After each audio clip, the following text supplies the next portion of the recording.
end of the season for the Bridgestone production cars, the return of Johan Farine, and this time in a BMW.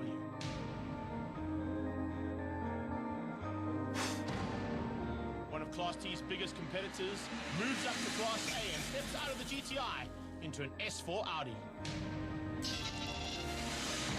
Brilliant stuff, and a little tap going onto the back straight. Of course, it's absolutely brilliant racing at the moment. Hi and welcome to round 7 of the West Bank Super Series here in Pretoria, Zwartkops racetrack. There's change in the ranks in this world class of racing. This is the Bridgestone production cars.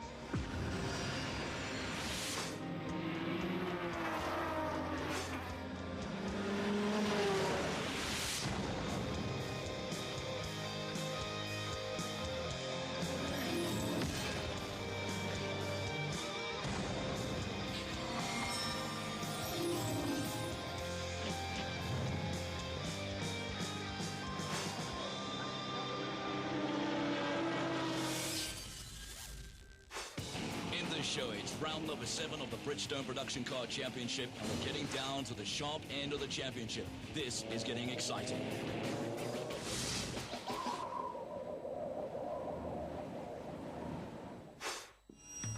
For all the information on the West Bank Super Series, visit our website www.westbanksuperseries.co.za or tag our Facebook as well as Twitter links to stay in the loop.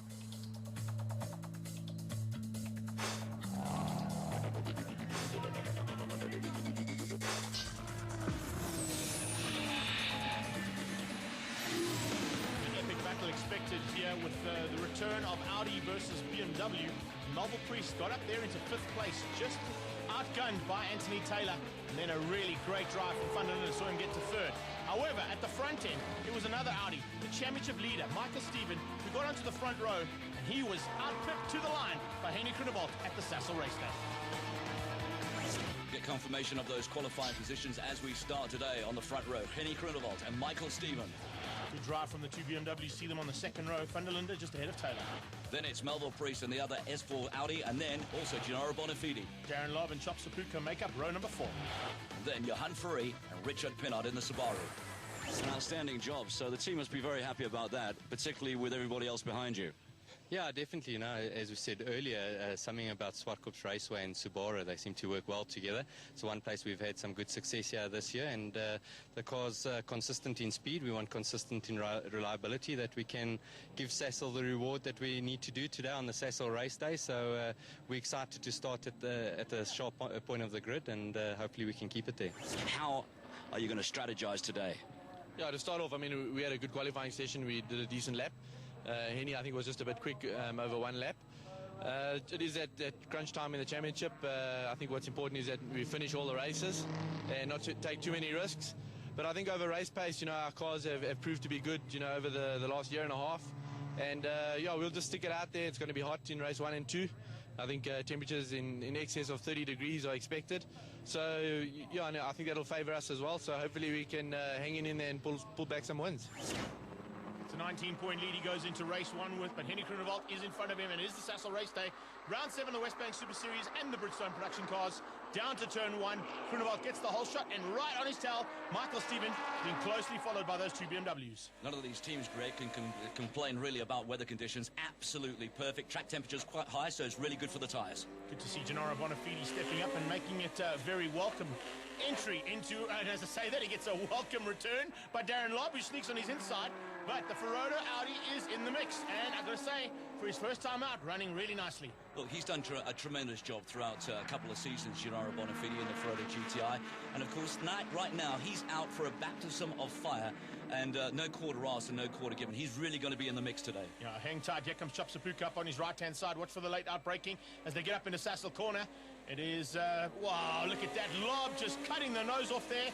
And Gennaro managed to just hang on and keep Chops out. But he's now got Melville Priest in his sights. And it's two Audi S4s battling with that BMW. And it's Darren Lobb who is doing a superb job there.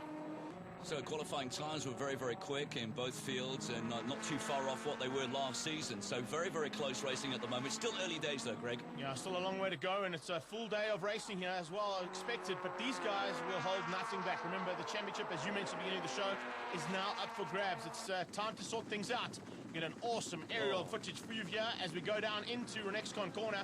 Out front, Henny Groenewald doing the job, but Darren Lobb getting forced sideways there, not only by Gennaro Bonafide, but also by the Audi just in front of him. Melville Priest doing some serious maneuvering to try and get past that BMW. I've got to tell you, Greg, that's one of the best shots in motorsport I've ever seen on television.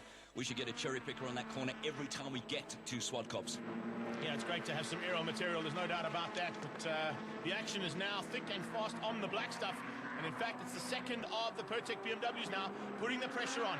This is a superb battle. We've got 2 BMWs, 2 Audis. In fact, make that 3 Audis, because here comes Chop Sapuka into play. And speaking of playing, here comes Farid too. He sneaks through and demotes Bonafide down. We go on board here with Chop Sapuka coming out of the left-hander. This is Execuline corner. They go down the hill now.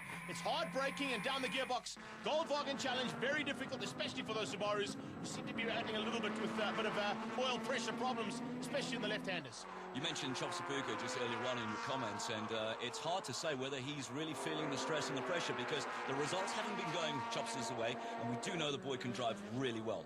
Oh, he's coming with a couple of victories here and there, but right now he's in an epic battle with the 2 BMWs, the Pertec machines of Darren Lobb, and just behind him, of course, will be Farid. Farid's got one more Audi to get to before he goes there, but look at this. Chop Sapuka goes side by side with Darren. Oh, there's a little touch between the 2 of them. And he gets onto the dirt, and another touch. Oh, this is great stuff. Unbelievable driving there from Chop Sapuka and from Darren Lobb. Both of them able to keep the cars on the black stuff, with Chops using a little bit of the inside and a bit of the dirt too. I bet you his eyes were really wide, that of Darren Lobb's. No doubt about that, as they went through one of the fastest parts of the circuit. Not the fastest, they've just gone through that section now. That's Castrol Edge corner, but here we come to the top of the hill, and the battle continues. Darren Lobb under massive pressure now. Chops wants by big time. Up the hill and on the way to the top of the complex, and 3 demanding corners, most of them right-handers. And then into the left and down the hill towards the third left-hand corner on the circuit. Oh, Gennaro Bonafide feels a little bit up for a fight and gives a little rubbing his racing to the Engine Extreme Audi of Chop Sapuka. He's not holding back here. Gennaro is definitely in this car. He loves being in this brand new machine of his, and it looks like it's not going to be too long before he's at the front end and hassling like he did in Class T. Well, I was speaking to Mr. Bonafide Sr., and he said, you know what, I mean, just go out there and have some fun. That's what the message he was giving to his son.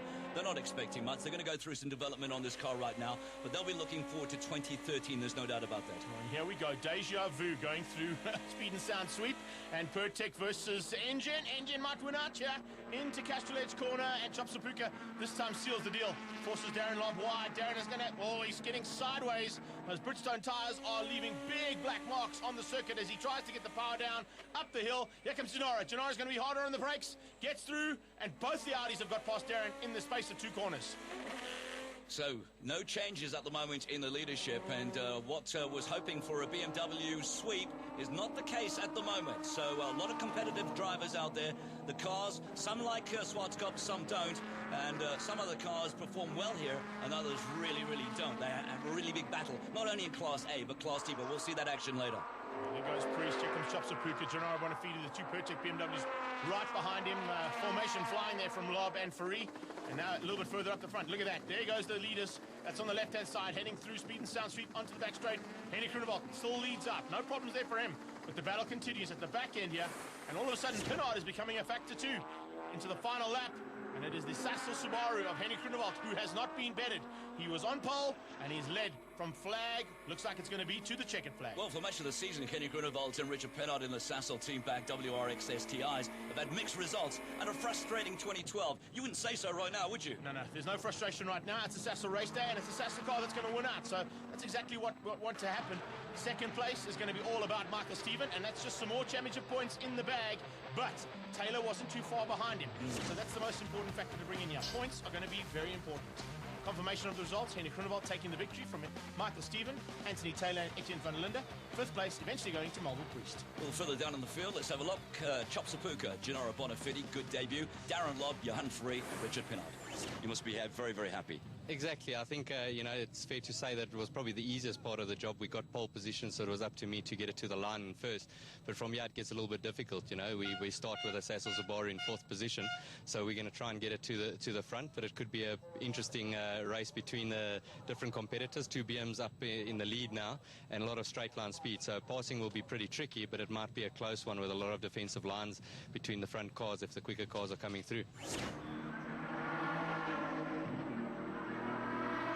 cars will be inverted for race number 2. And of course, standing on the grid, it's ready to go now for race 2 action. 8 laps, another sprint race. And with the 4 cars being inverted, that means it's going to be a BMW's first and second on the grid. Michael Stephen in third, and Groenewald goes through in 4th place. As they come through there, it looks like that's probably going to be Etienne van der Linde, who has beaten his teammate into turn 2, and right on his tail, a real tight field of cars coming through, and action already in the back, resuming. And this time out, all of a sudden, Melville Priest thinks to himself, I wasn't with the Subaru in the first race, but he's right with me now, and I'm going to have some fun. So let's keep an eye on him, because Chops is going to have something to prove out there, and he's got a favourable result, and he's got a great car underneath him. Terry Moss will be quite happy, and so will Michael, with the way the cars are performing at the moment. Don't let this fool you, but the Subaru has been the surprise of the day so far. Pinard goes up on the inside now. Michael Stephen hard on the brakes, trying to catch the 2 Afrox BMWs as they go up into Sassel Corner. Now it's a big little squirt on here, and just keep it all together. Double right-hander is Kenwood, and it's BM's 1 and 2. Henny Groenewald trying to put the pressure back onto Michael Stephen, trying to find a way through, as is Chop Sapuka on Melville Priest. Real tight action at the beginning of this race, and of course, remember, this is only lap number 1. We've got 7 more to go.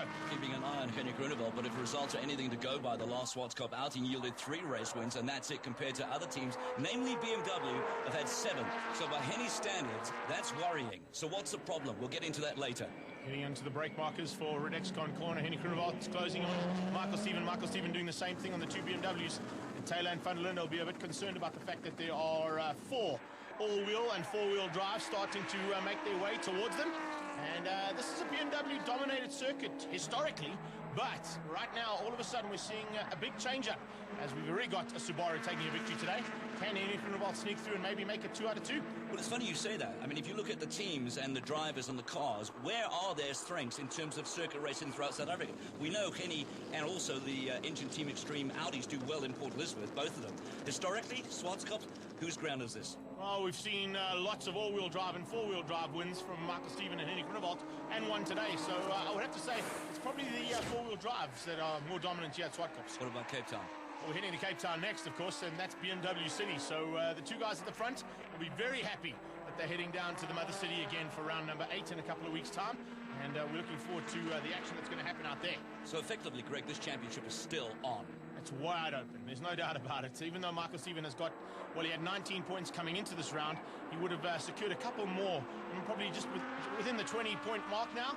And he's going to have to keep his eyes wide open and have to drive very defensively and hopefully use his teammate when we get to Cape Town. Wow, Chop Sapuka, we were speaking about him earlier on, just mugged Melville Priest on the inside going through that on the way down to turn number 8. So, no change in 1 and 2. The BMW's looking pretty cool at the moment. If they can stay there, I think they'll be pretty happy they can just get a victory in the bag, because they know that with a slightly longer race coming up, it's going to be hard, not only on the drivers, but also on the tyres and on the engines. And these guys are going to have to work their brains out to keep at the front. So Van der Linde leads out, Taylor's in second. There you can see Michael Stephen. And all of a sudden, Chop Sapuka coming under a little bit more pressure now from Melville Priest. Well, I was having a look at Michael. Oh, problems for Henny. Yes. Oh, dear. Problems for Henny there. He slowed up dramatically. Sorry to jump in on you there, Steve, but there is a massive problem there on that Sassel Subaru. And in fact, Pinard might even sneak through and get past him as well. The race 1 winner is going to the back of the field. What's going on here? Well, you know, I suspected we'd get into what they're going on in terms of engine spec. They're down on engine spec. I mean, they're having problems with the oil cavitating in their pumps. So the parts of the oil are not getting to the pump, which means overheating, stress loads, and that's the problem that they've been experiencing now and again, particularly on the right front side of the car. 7 of 8, and Van der Linde has not been bettered by anybody. Even his teammate couldn't run with the kind of pace that Etienne has found here. They've got 1 lap to go as they cross this time. Michael Stephen looking for an overtaking maneuver and has a big look there on the BM of Taylor. Taylor saw him coming, though, and just kept the throttle down a little bit longer than what Michael Stephen expected. But look at this. He's closing, and he's looking dangerous. There's a possibility we're going to see the Audi as a meat in the sandwich between the 2 BMWs by the time the checkered flag drops. No, I totally agree with that as well. A lot of pressure right now. Michael Stephen, I said his body language, a little bit down right now. He's not getting the power that he probably wants and wants to be competitive here. Knows that a championship is around the corner. He's in control at the moment, but that could slip. Cape Town's also around the corner. Well, you know what he's seen? He's seen the fact that all of a sudden the board would have come out to tell him that Henny is not involved in the race anymore and has fallen out of the competitive nature of the race at the front end. But he's still got Taylor in front of him, and those are his closest rivals. So if he finishes behind Taylor, that's good enough for the day. Yeah, I've said they're looking pretty monstrous at the moment, those BMWs. They've really come out of nowhere, and they really have improved their season midway. So as they to come down onto the braking markers into the final corner. The checkered flag will be waiting. Van der Linden and Taylor going to make it BM's 1 and 2 across the line for race number 2. A good effort there from the Afrots BMW team. Michael Stephen in 3rd place, exactly where he needs to be to try and maintain and secure that number 1 place again. Right, let's get those results. Confirmation of race number 2, and the winner was Etienne van der Linde, Team BMW, Anthony Taylor, Michael Stephen, Chop Sapuka, Melville Priest. Interesting to see that Henny Groenewald continued to circulate, and in the very last lap went and set the fastest lap time, putting him in the 9th place, but pole for the final race. We've seen a real remarkable change in the BMWs and an outstanding race. Well done. Thank you. Yeah, basically, four-wheel drive cars had a bit more pace than us this weekend in qualifying. But we managed to hang in there in the first run. Towards the end, I delaminated one tyre, unfortunately, but luck played in our hands with a reverse grid. We managed to get pole for the second one. And from there on, yeah, I just had to get a clean start and then just put my head down and went for it. Brand new pace car at Zwartkops, the Toyota 86. But it's all about BMW, Audi, and Subaru. That's what we've been concentrating on in Class A. And so far, 2 of the manufacturers have taken a victory here today. It's now time for Audi to step up and see if they can take a 3rd. Well, it's been interesting for Team Sassel Subaru. On their race day, they were given 30 kilos extra weight in the last race. We're hoping that 30 kilograms will be wavered today. With a 46mm restrictor and being a low compression motor, they rely heavily on boost to get the 2.5 4-cylinder Subaru competitive, and it looks like they are.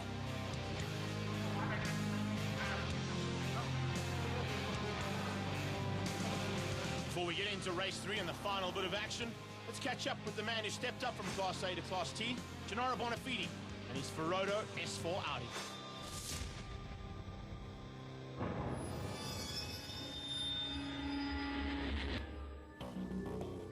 I'm Gennaro Bonafide, racing in the brand new Audi S4 from Ferrodo Racing, previously in the Volkswagen Golf GTI.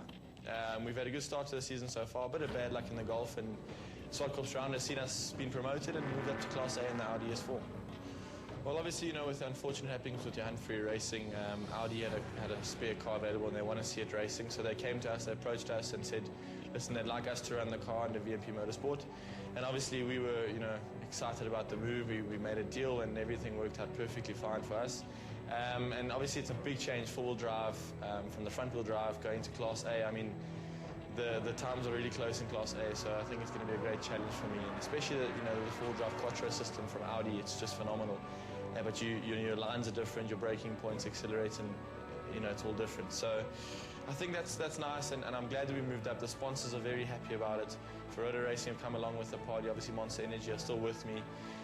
You know, we've got Sassel on board still, and obviously VMP Motorsport preparing the car. And I think now with two Audis in the squad, it'll be a lot better for us, and we can push forward. Well, obviously, you know, we were lying third in the Class T Championship, but points don't get taken over. So it's basically a brand new start for me. But we're going to use, you know, this round and the next two rounds as a learning phase, as a learning process for next year. I think that's valuable, the fact that we're able to have some racing experience, to learn the car, learn the way the setup works, and obviously learn the drivers in this new challenge of mine. But I'm really looking forward to it. There's not really any expectations. Obviously, you know, we don't want to be at the back, but you know, if we come away with a couple podiums, I'll be very chuffed, and I'm sure the team will be very happy.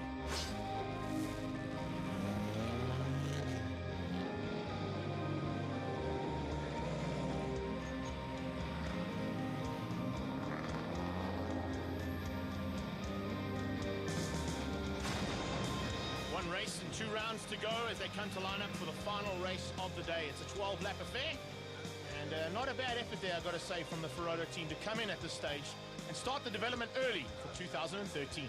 Pole position, though, as we said, goes to Henny Groenewald after setting a tremendous lap time on the very last lap of race number 2. After he had some problems early on, it looks like those have all been sorted out now, and he's going to go to battle and see if he can get a double victory here on the day. Gennaro looking quite relaxed and in a fun mode. Thumbs up from all the drivers. The crews are ready to go. Everybody is itching to see what's going to happen here in the slightly longer theme piece race here on the Sassel race day.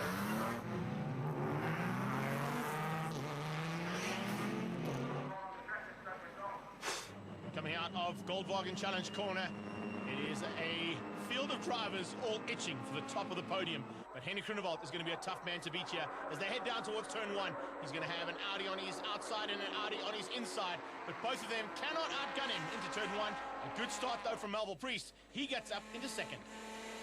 Now, we heard in race 2 a bit of argy-bargy, and of course we were talking about Gennaro Bonafide getting in that baptism of fire. And, well, grudges, revenge, and all that sort of thing.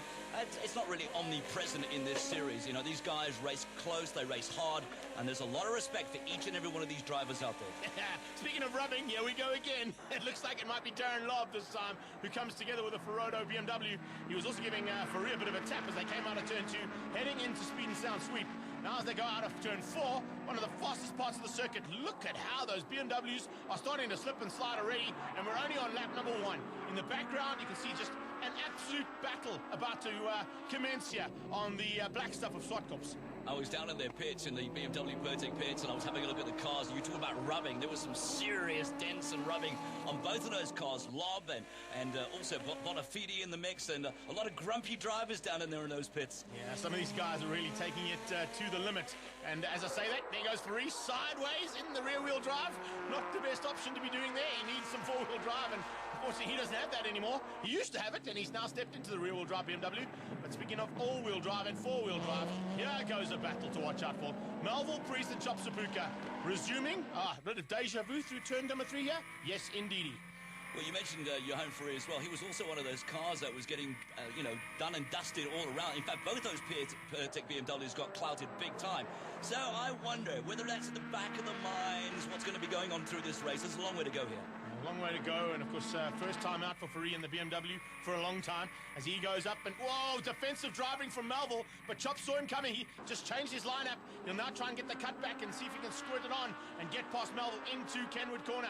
He's not able to do it just there, but he's got good drive, and it might be able to help him out as they get down onto the braking markers for the second of the left-handers. This is the first one that they see on the circuit, and of course now down into the turn 8 Goldwagen Challenge corner.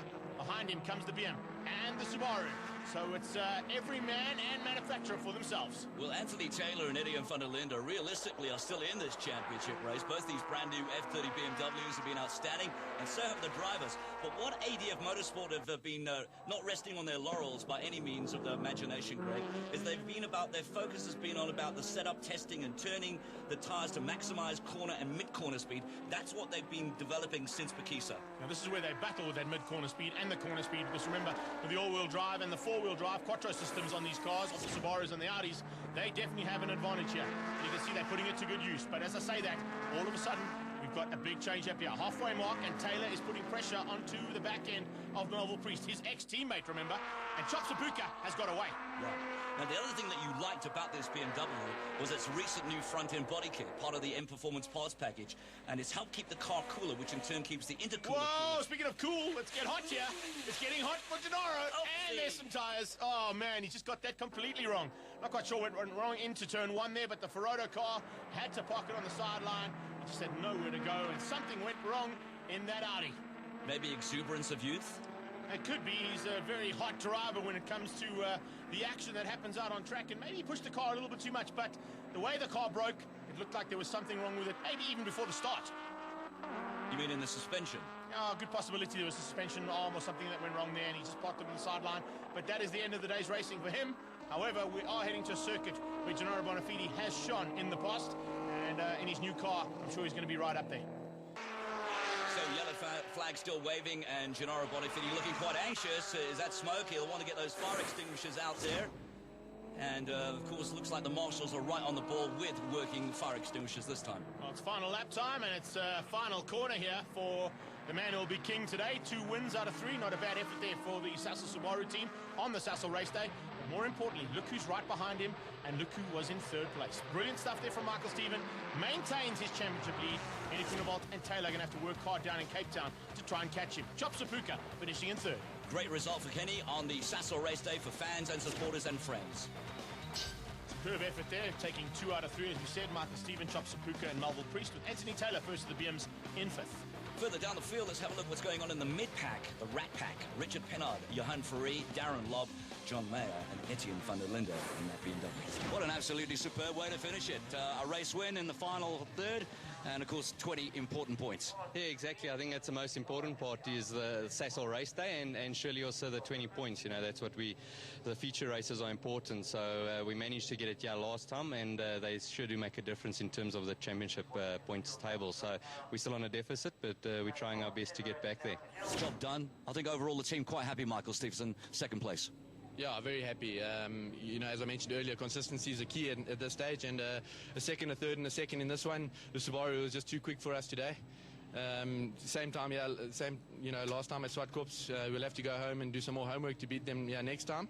But yeah, very happy. I think we've extended the lead in the championship now. So we'll go to Cape Town, we'll go try to do our homework some more, and hopefully we can have a good one there too. 88 points up for grabs in the last 2 rounds. Michael Steven has a comfortable 24-point lead, but if something goes wrong, Henny Groenewald and Taylor will be looking to pounce. Zalili, Sasol is known for being involved in various motorsport disciplines. Why is track racing of particular importance to Sasol?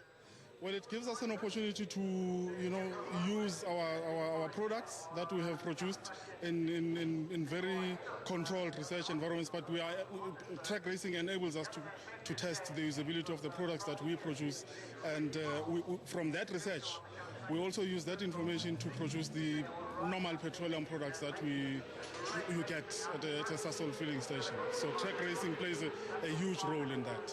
It's one event for us where we are able to host our stakeholders and also enable them to see the kind of the kind of role we play in the motorsport sector.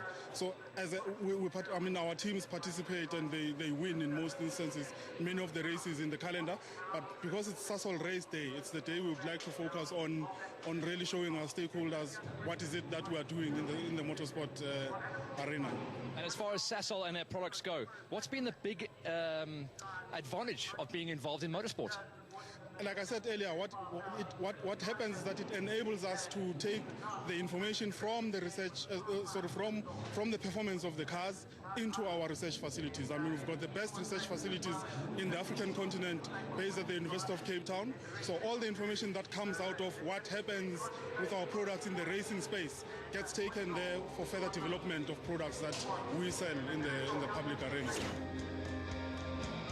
The next arena we go to, of course, is Killarney Racetrack down in the mother city, Cape Town. 22nd of September. Racing starts at 10 o'clock. We'll be there to bring you all the action. Join us after the break for Class T from Zwartkops.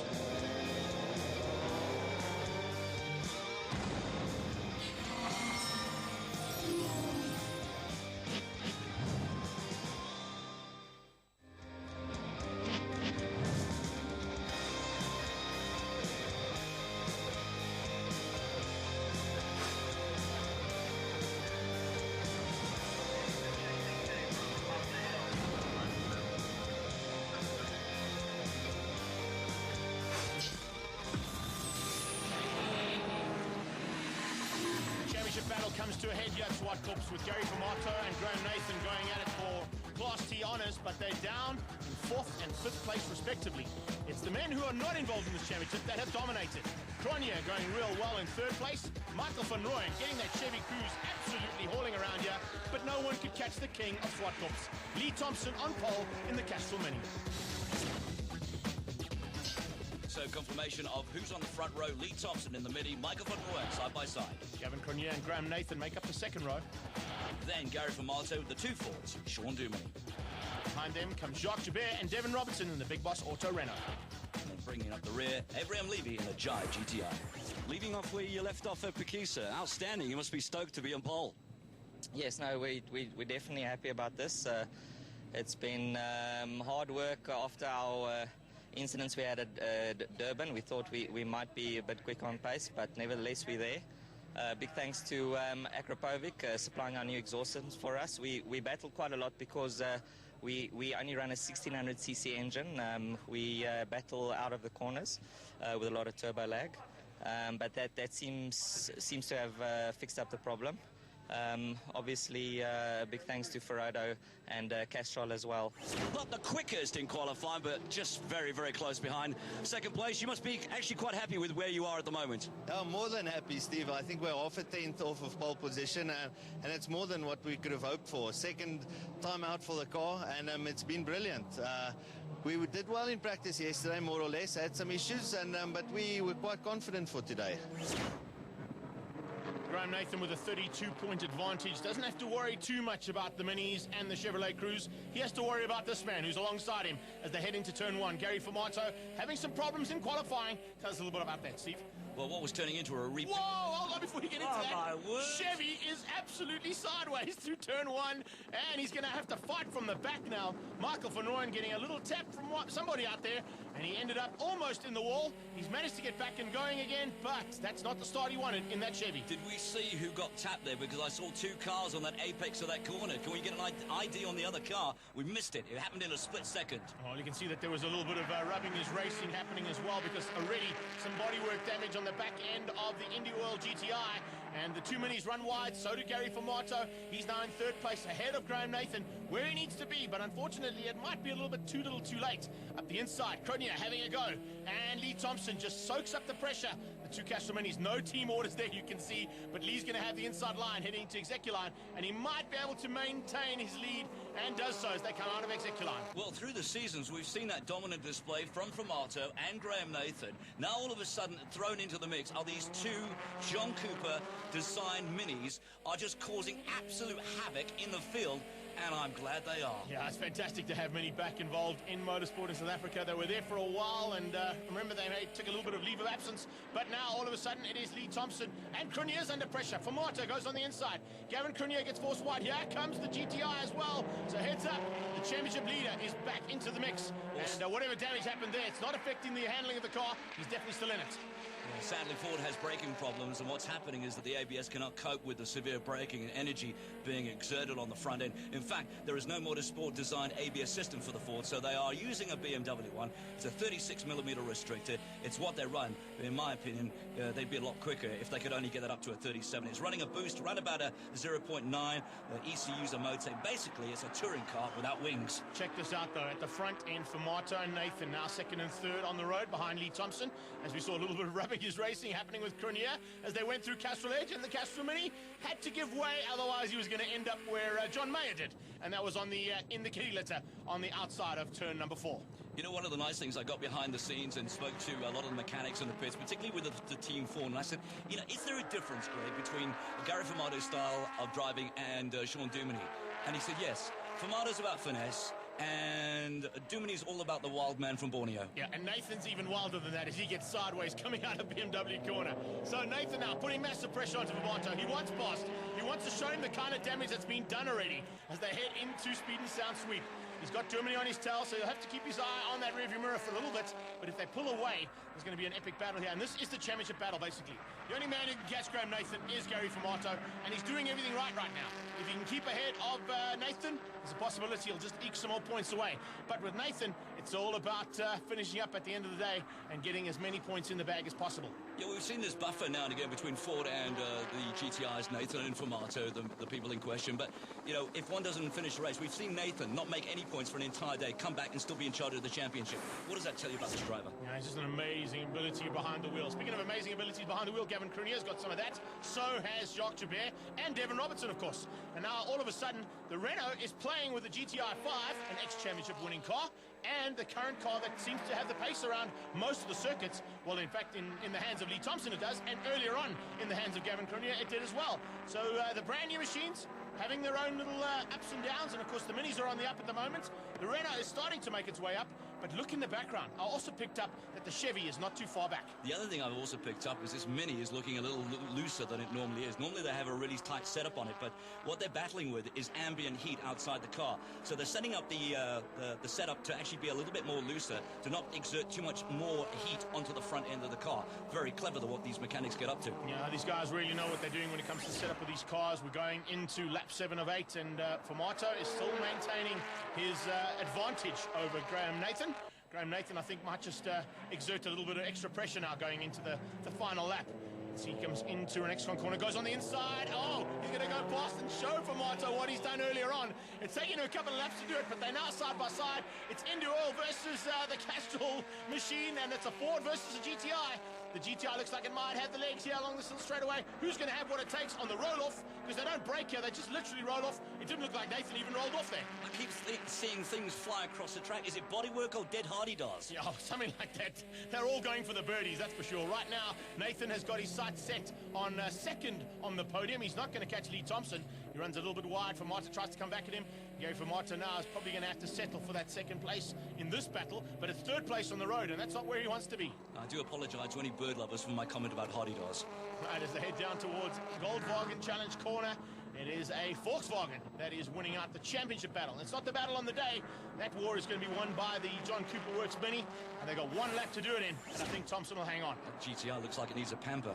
Certainly does. Maybe yet to go to Zoic panel beaters for a little bit of additional love and tender care as they head into the second last corner. Execuline corner for Marto is still hassling Nathan, and Nathan knows he's there.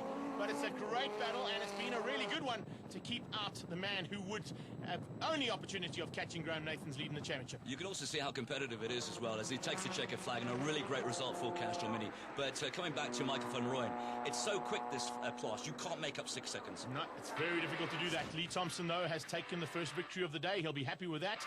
And the Castrol Mini wins out ahead of Indy Oil GTI and the Ford ST Focus of Gary Fumato. All right, let's get the confirmation. Race number 1, really good result. Lee Thompson in the Mini. Graham Nathan, Gary Fumato, Sean Duminy, and Gavin Cronje in the other Mini. Cronje beating out a very resurgent Jacques Joubert. Michael van Rooyen eventually getting up and passing Devin Robinson on the last lap. So a good effort there. Robinson in the runner.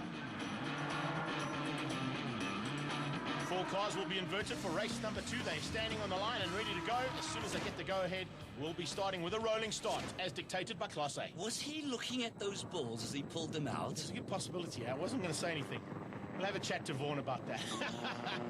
Right, across the line, it is going to be... Here we go. Seconds out, round number 2. What a shot. I love this kind of TV work. Into turn 1, it's Fords 1 and 2 as Germany looks back and sees, hello, Graham Nathan, right on his tail. Here comes Jacques Joubert, Lee Thompson, the cruiser's back. So all of a sudden, we're going to be seeing, in fact, I don't know if that's Lee Thompson, that is Cronje. Lee Thompson hasn't made it out yet for race 2. Well, I heard some more problems from Michael van Rooyen, although he got taken out on that car. But they've also had a water pump spatter leak, which affected. It's now been sorted out. But, you know, you have to ask the question again, don't you? How much more bad luck can this team and the driver have? Yeah, it's going to come right, don't you worry. That Chevy Cruiser is definitely going to be in contention by the time they get down into Cape Town.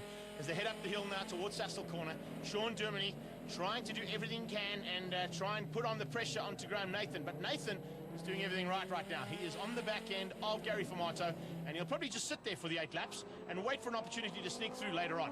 I just realised we can't really say he's the wild man from Borneo, because that would be an insult to Borneo. No, he's from KwaZulu-Natal. Of course he is. Go Sharks. Exactly. Hard on the braking markers. And the Stiglet had a big look there, but Duminy saw him coming. He's not going to let him through.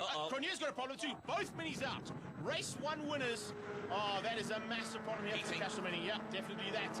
It's been a hot day's racing, not only on the track, but also under the bonnets of those 2 Mini Coopers. Yeah, as we said earlier on, Greg, we knew that they had ambient heat problems, and that has risen its ugly head. Change up into 4th place. The Chevy Cruiser's now made up 1 position. Got past Juba, and Stiglet is now down in 5th place. Last car in Class T, except for the Jive GTI of Abraham Levy. For those viewers that haven't watched our Bridgestone Production Car Championship over the season, just explain who the Stiglet is. Yeah, the Stiglet is basically Jacques Joubert. The reason we've given him that nickname is he runs a very similar helmet, that diamondback helmet of the Stigs, made famous, of course, on Top Gear.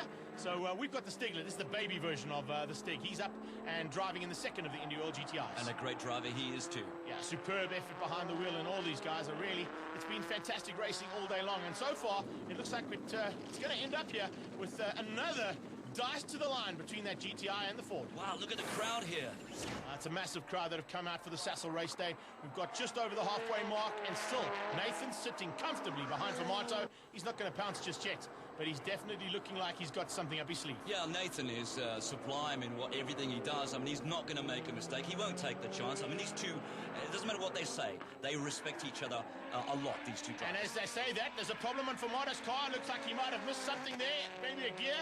He's back on the throttle now again, but that just opened up the door, and I'm not quite sure what went wrong there. Gary Famato, that's not the kind of driver we normally see out of him. He would have done everything to try and keep Nathan behind him, but he just opened that door, and Nathan said, I'll take it, thanks very much. So up in a Sassel corner now, and Gary Famato wants to come back at Graham Nathan. But now that Nathan's hit the front, he's going to be a very difficult man to pass. He's probably going to make that GTI 6 as wide as a Volkswagen truck. That's pretty big for a truck. That's a big machine to get past, and Gary Famato is going to find it very difficult to find a way past, that's for sure. Right, they're going to start the final lap now. And look in the background, not another car in sight. It's basically the championship rivals that will do this final lap. And remember, they're all going for a hot lap time here too. Yeah. The fastest lap time will dictate who's going to be on pole position for the theme piece. Yeah, I get the feeling that it's been a tough season for Ford as well. I mean, they've really battled this entire season as well. They'll be the first to tell you that haven't been happy. But, you know, Graham Nathan, in fact, you know, when he's not scoring points, like in round 5 in Durban, when he just actually went out, didn't score anything. And look at him, he's still championship leader going into Cape Town. That's what he wanted to do. The back end now, as they start their final lap, it's going to be Michael van Rooyen maybe sneaking ahead and putting the Chevy onto the podium. Considering the fact that he had a big spin out in race number 1 and had to come from behind, this is a good recovery from the Chevy Cruise Board. Yeah, Bridgestone tyres are looking good and certainly dealing with these high temperatures today. The front end, the temperature's been hot all day for Graham Nathan. He has disappeared and left Gary Famato in his wake. It's a big gap down to 3rd place. Look at that. There it is. Eventually, Germany onto the back straight through Speed and Sound and up towards Castrol Edge. He wants to hang on and make it 2 Fords on the podium. Michael van Rooyen might have a little bit of a go here on this last lap if he's got what it takes in that Chevy Cruise. Yeah, I have to laugh with Sean. You know, he says, "When are you going to put me on camera?" I said, "Well, why don't you go on the podium?" Oh, he's going to be there now. You're going to eat your words, but Sassel corner. Then we go into Kenwood, double right-hander. The Fords are at the front end, but they weren't on the top of the podium. This man was. Graham Nathan under the absolutely epic battle here. One out by the Indy Oil GTI. Yeah, sad to see the Jive GTI of Brian Levy not in the mix, but a great win for Nathan, as you said. Having a look at those championship results so far for race number 2 and confirmation of those, Greg. Yep, it's all about Graham Nathan at the top in the Indy Oil GTI, winning out over the 2 Castrol Fords of Gary Famato and Sean Dermody. Williams Hunt Chevrolet, Michael van Rooyen, and Indy Oil GTI of Quebec. Outstanding performance, and once again, nice to see a great fair tussle between you and Gary Famato, but well done on the win. Thank you very much. It was a great win for our team. Centro Indy Oil branded car, just doing the business. I know you don't like me thanking everybody, but you know, without everybody's backing, you just can't go here and play. Racing with Gary was a pleasure. He's an absolute gentleman on the racetrack. I know we've wanted to kill each other on numerous occasions, but when we're racing together and he uses his little bit of road, I use my little bit of road, and he doesn't give you any more than you need, but that's all you need. And if you're gonna stick your neck out, and if you've got the kahunas to do it, you'll go in there. 2 sprint races done and dusted on the day. It's now time for the theme piece and a little bit of homework to be done by a couple of the drivers. He's not too worried, that's for sure. Championship lead is still in the hands of Graham Nathan. His teammate will be looking to help him out. Malcolm van Rooyen will be looking to maybe steal the podium in that final race. And Devin Robertson definitely wants to improve in the Big Boss Renault. Certainly much to be expected from that team, but also going through development phases as well. We hoped to see the Renault Megane be more competitive as they develop. Right now, let's go one-on-one with Sean Duminy.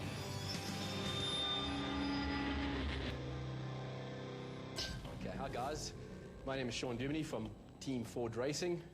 We race the Focus STs around the circuits. Coming into round 7 Zwartkops, we've had a tough year to date. Kisa was an absolute abortion. We've made a few changes. We've made a few changes to the car, and we're hoping that we can get some pace at Zwartkops. So we're up against a tough crowd of competitors. The minis are doing extremely well. They're very, very quick. They've got their setup and everything right. We're not sure what the Renault is going to do. So the field is big, and yeah, we've got to work it out for us. Competitors this year, very tough. We've got a far bigger lineup of drivers. Nathan is still out there leading the championship. He's probably one of my biggest rivals. But now with the 2 mini guys, Cronier and Thompson, great drivers. So it's going to be a tough year. Myself and Van Rooyen always have a tussle. And then, of course, Bonafide was very tough to beat. So he's left to go and race in Class A, so maybe we can move back up the championship a little. And of course, racing would be virtually impossible without our sponsors. Ford Motor Company of South Africa has backed us more so this year than ever before. Along with them comes Ford Credit, BP Castrol, and then of course the dealers. The dealers have now come behind us and they're supporting us in our racing. We're really excited about what we can do on the track to elevate and market our brand. And of course we have leader panel beaters that have assisted us with the repairs of the cars. Running with 36mm restrictors, we're really battling. Without the help of AAA Performance, Jason Evans, we'd be absolutely nowhere. So Jason and his team have done a great job in assisting us with the performance of the car and helping us stay in the mix. We are 32 points behind Nathan in the championship, so hopefully when we leave Zwartkops we're going to be a little closer, and that leaves 2 events, probably Killarney and Kyalami if all goes well, and we're going to really have to pull something out of the bag to catch Nathan. But I think realistically speaking we're chasing a second and a third in the championship. If all goes well, maybe a first, but our main objective is to try and get second and third and finish with a bang.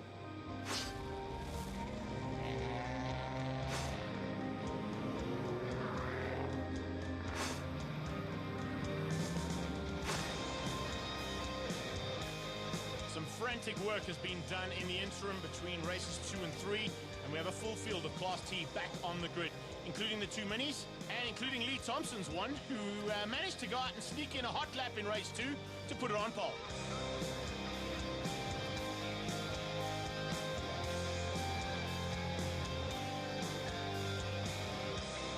A couple of serious race faces in those cars, and here we go for the theme piece. 12 laps of action coming your way.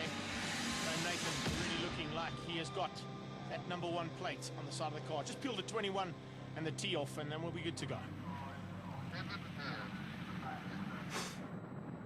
So, here we go for the theme piece. 12 laps of sheer great racing. World-class drivers, world-class cars, and world-class racing.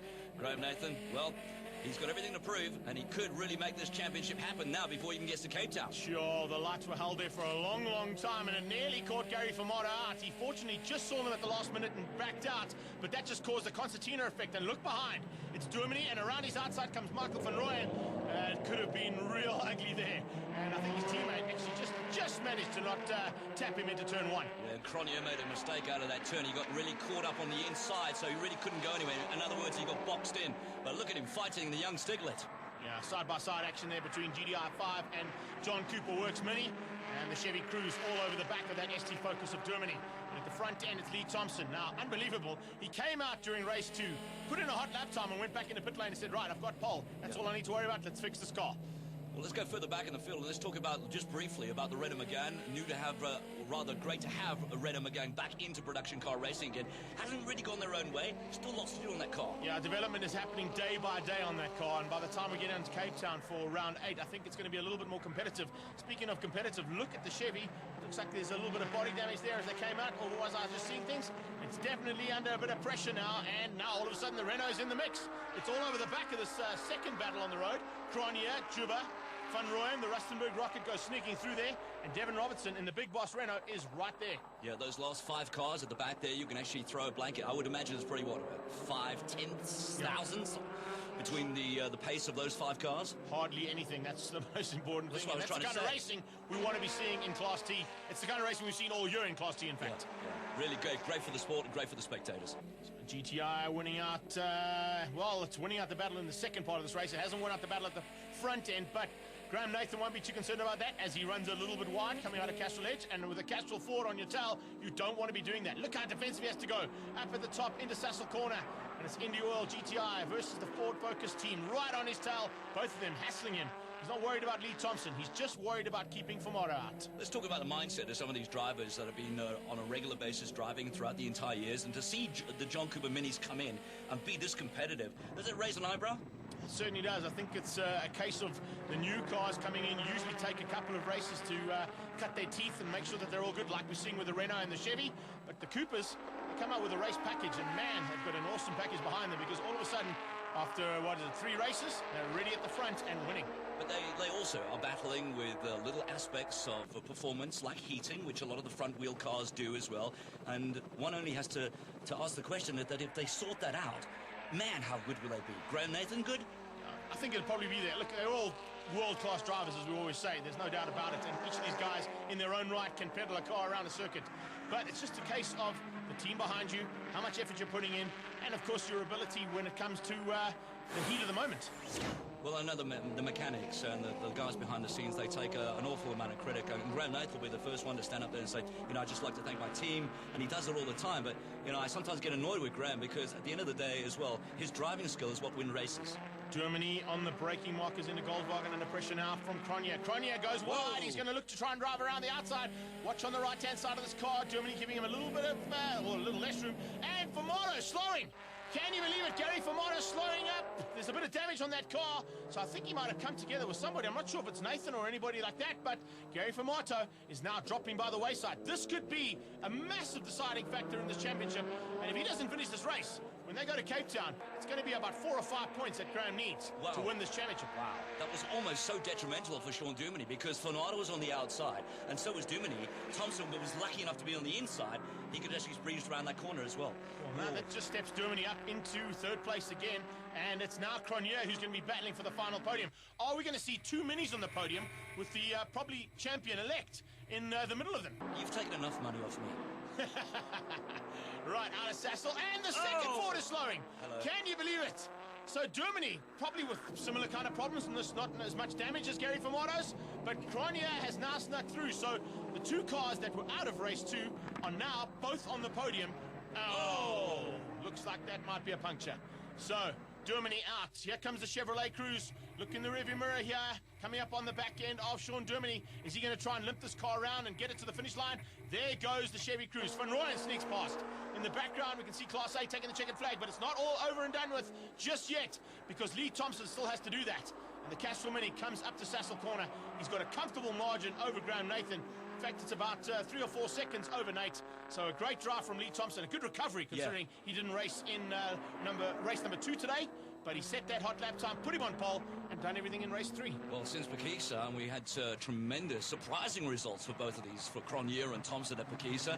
And it looks like they really are a contender. Checkered flag, well done. Another great win for Zwartkops Mini.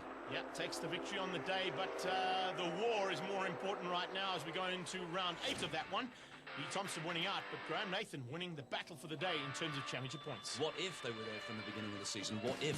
Anyway, let's get those confirmation of those results, and it was a great win for the Mini. Lee Thompson, Graham Nathan the second, Gavin Cronje the other Mini, Michael Van Rooyen and Sean Duminy. You kept the temperatures down, and look what's happened. A race win. Yeah, definitely the cooler temperatures helped us in the third heat. The second heat, when we broke down, I put new tires, just like I put in a lap to see where I can put myself on the grid for the third heat, because ultimately we needed the freshest air we could get just to keep the car in one piece. But nevertheless, the Castrol Mini Zwartkops Works performed beautifully this whole weekend. That's 30 points for the day. Outstanding result for you and your team. Absolutely. We couldn't have asked for more. We came here to work as hard as we could for the championship. It's worked out for us. What more can I say? The Indy Oil Centro Golf pumped out performance all day. So did my team. There's no iron team. This team of mine is just, well, that's involved with me. Trevor, you hit it all up and you have done a superb job. Well done. Heading to the mother city now. There is 88 points up for grabs. Graham Nathan literally has to take pole position and a fastest lap if he wants to win this championship. Gary Formato and Jacques Joubert are going to try everything they can to keep him out. Manufacturer standings, and it's impressive. 520 for Volkswagen, BMW 462, Ford, Audi, Subaru, Mini, Opel, Chevrolet, and the new Renault in the mix. For more information on the Westbank Super Series, log on to westbanksuperseries.co.za and tag Facebook or Twitter.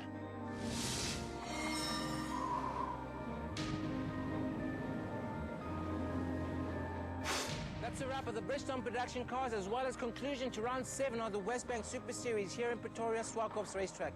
Next round, we head down to the coast to Cape Town to Killarney Racetrack. I'm Gugu Zulu. See you next time.